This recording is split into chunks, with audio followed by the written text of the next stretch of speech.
باپ اپنی قوم کا انتہائی طاقتور شخص تھا۔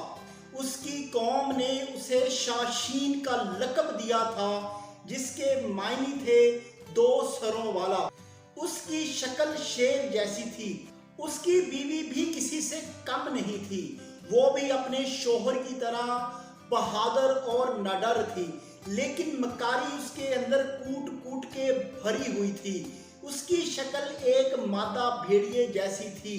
یہ دونوں میاں بیوی اتنے بہادر تھے کہ ان کی قوم کا ماننا تھا کہ جس قوم میں بھی ان جیسے دونوں میاں بیوی ہوں گے، وہ قوم کبھی بھی کسی سے بھی شکست نہیں کھا سکتی۔ یہ دونوں میاں بیوی اور ان کا بیٹا جنات کی دنیا کے چوتھے نبی کے دور حکومت میں تھے، اور یہ دونوں اپنی قوم میں اس قدر طاقتور ہو چکے تھے کہ ان کی قوم کے دوسرے جنات ان کی شہ پر تیسرے آسمان تک شرارتیں کر کے آ جاتے تھے، لیکن جنات کی یہ شرارتیں پروردگار کو ناگوار گزری۔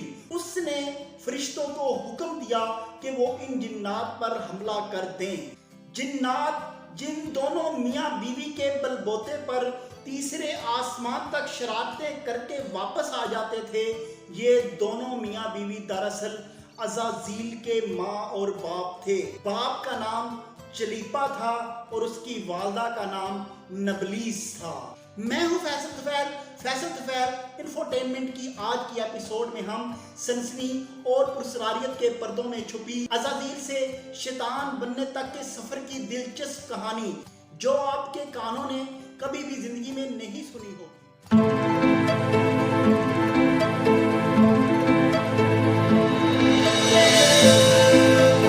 ایک روایت میں آتا ہے کہ جنات کی تخلیق سے پہلے کائنات میں ہر طرف اللہ کا نور پھیلا ہوا تھا۔ اللہ نے فرمایا، میں ایک مخفی خزانہ تھا، میں نے سوچا میں پہچانا جاؤں، تب میں نے کائنات تخلیق فرمائی۔ کہا جاتا ہے کہ اللہ تعالیٰ نے اپنے نور کے دو حصے کیے، ایک حصہ خالص نور رکھا اور ایک حصہ کثافت والا نور رکھا۔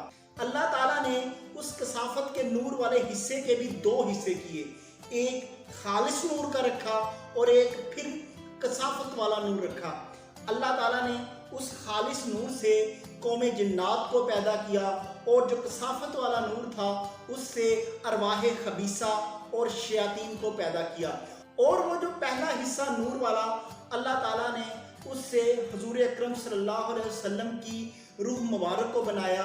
اس کے بعد اس نور سے اللہ تعالیٰ نے زمین و آسمان کو تخلیق فرمایا، اجسام، لوح و قلم اور عقل تخلیق فرمائی۔ اللہ تعالیٰ نے قوم جنات میں جو پہلا جن بھیجا اس کا نام تارانوس تھا، جسے سوما اور مارج بھی کہا جاتا ہے۔ جیسے حضرت آدم ابو البشر ہیں، ویسے ہی تارانوس ابو الجن تھا۔ یہ جن 300 سال تک زمین پر بھٹکتا رہا۔ اللہ تعالیٰ نے 300 سال کے بعد ایک غیر محسوس طریقے سے ایک جن عورت کو پیدا کیا۔ تارانوس کو اس جن عورت سے مانوسیت پیدا ہو گئی، اور وہیں سے جن قوم کا آغاز ہوا۔ اس کی اولاد اتنی پھیلی، کہا جاتا ہے اگر اس دور میں مردم شماری کا رواج ہوتا اور مردم شماری کی جاتی تو ان کی آبادی آج کی دنیا کی آبادی سے تقریباً 50,000 گنا زیادہ تھی۔ اللہ تعالیٰ نے آسمان سے تارانوس پر شریعت اتاری اور اس کو اور اس کی اولاد کو اس شریعت کا پابند کر دیا۔ 36,000 سال تک تارانوس اور اس کی قوم اللہ تعالیٰ کی شریعت پر کار بند رہے، لیکن وہ کثافت والا نور جس میں اللہ تعالیٰ نے نور کے ساتھ نار بھی رکھا تھا، وہ جنات کی سرشت میں داخل تھا، اور وہی نار جنات کو گمراہی پر اکسانے لگا، اور اس قوم نے اللہ کی شریعت کو رون دیا۔ ان کی سیاہ کاریاں بڑھنے لگی اور وہ اپنی زبان سے عذاب الہی کو پکارنے لگے۔ پھر وہی ہوا جس کا ڈر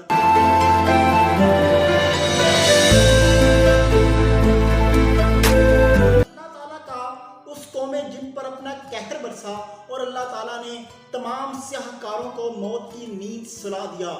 طالانوس بھی اس قہر سے نہ بچ سکا اور اپنے ساتھیوں کے ساتھ فنا کے عالم میں چلا گیا۔ اب ہر طرف سناٹا چھایا ہوا تھا، قوم کو کسی رہبر کی ضرورت تھی، تو اللہ تعالیٰ نے اس قوم میں ایک نیا رہبر بھیجا۔ اس نئے بزرگ کا نام چلیپانیس تھا۔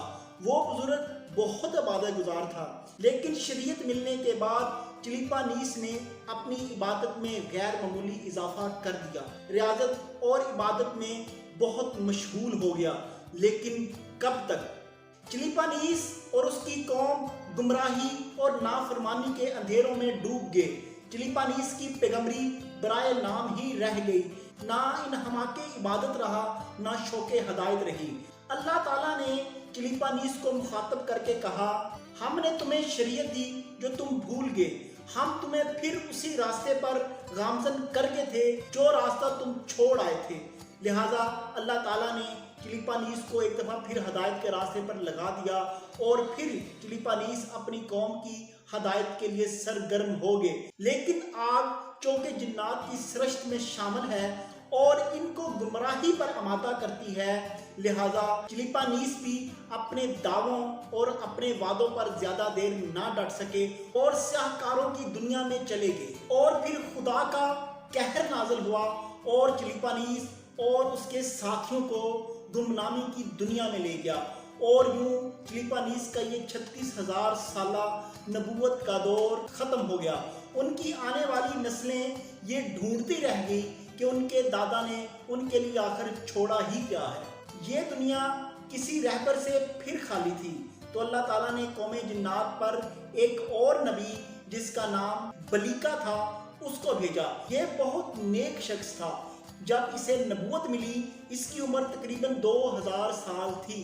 کہا جاتا ہے کہ اس کی اتنی بیٹے اور بیٹیاں تھیں کہ گنے ہی نہیں جا سکتے تھے۔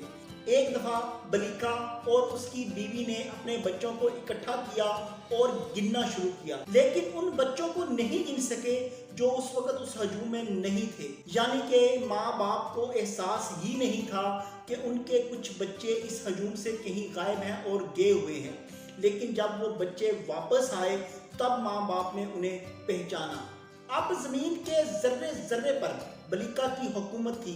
شریعت خدا بندی کا زمین کے ہر چپے چپے پر ڈنکا بج رہا تھا۔ چونکہ بلیکا کی سرشت میں بھی نار تھی، یہ کب تک اپنی فطرت سے مقابلہ کر سکتے تھے؟ بالآخر بلیکا نے بھی اپنی خواہشات کے آگے گھٹنے ٹیک دیے۔ ناری ذہنیت پھر بیدار ہو گئی، اور اس کو کب گوارا تھا کہ خاردار دنیا میں بھی نیکیوں کی کوئی جگہ ہو۔ اب ہر طرف ظلمت کے پرچم لہرانے لگے۔ بہار کی ٹھنڈی ٹھنڈی ہوائیں تیز آندھیوں میں بدلنے لگی۔ پھر قدرت نے بھی نار کو نار میں غرق کرنے کا فیصلہ کر دیا۔ سارے سرکشان شریعت کو اتمام حجت کے بعد فنا کی گود میں بھیج دیا گیا۔ یہ دنیا ایک دفعہ پھر کسی رہبر سے خالی ہو گئی۔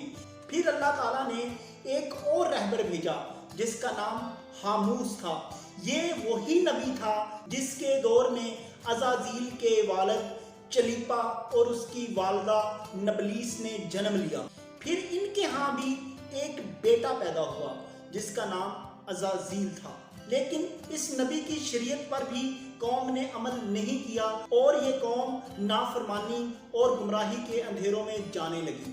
اللہ تعالیٰ نے فرشتوں کو حکم دیا کہ اس زمین پر حملہ کر دو، تاہم فرشتوں نے اس زمین پر حملہ کر دیا۔ تمام قوم جنات نے فرشتوں کا مقابلہ کیا، لیکن پھر بھی وہ فرشتوں کے آگے بے بس ٹھہرے اور وہ جنگ ہار گئے۔ فرشتوں نے چھوٹے بچوں کو قیدی بنا لیا اور اوپر آسمان پر لے گئے۔ کہا جاتا ہے کہ جب فرشتوں نے اس زمین پر حملہ کیا اس وقت عزازیل کی عمر 182 سال تھی، لیکن ان کی طویل عمروں کے حساب سے ابھی یہ عمر بچگانہ تھی۔ کہتے ہیں جب فرشتے عزازیل کی طرف بڑھنے لگے تو عزازیل بڑی مکاری کے ساتھ سجدے میں گر گیا، تو فرشتوں نے اس پر ترس کھا کر اس کو قیدی بنا کر آسمانوں کی طرف لے گئے۔ عزازیل کی آسمانوں پر زندگی کیسی تھی؟ عزازیل نے لوہے محفوظ پر کیا پڑھا تھا؟ اور حضرت آدم کے پتلے کا پاکستان سے کیا تعلق ہے؟ یہ سب ہم آپ کو اگلی قسط میں بتائیں گے۔ اگر آپ کو ہماری یہ قسط اچھی لگی تو ہمارے چینل کو سبسکرائب کیجئے، ویڈیو کو شیئر کیجئے، لائک کیجئے اور ہماری حوصلہ افزائی کرتے رہیے۔ شکریہ، خدا حافظ۔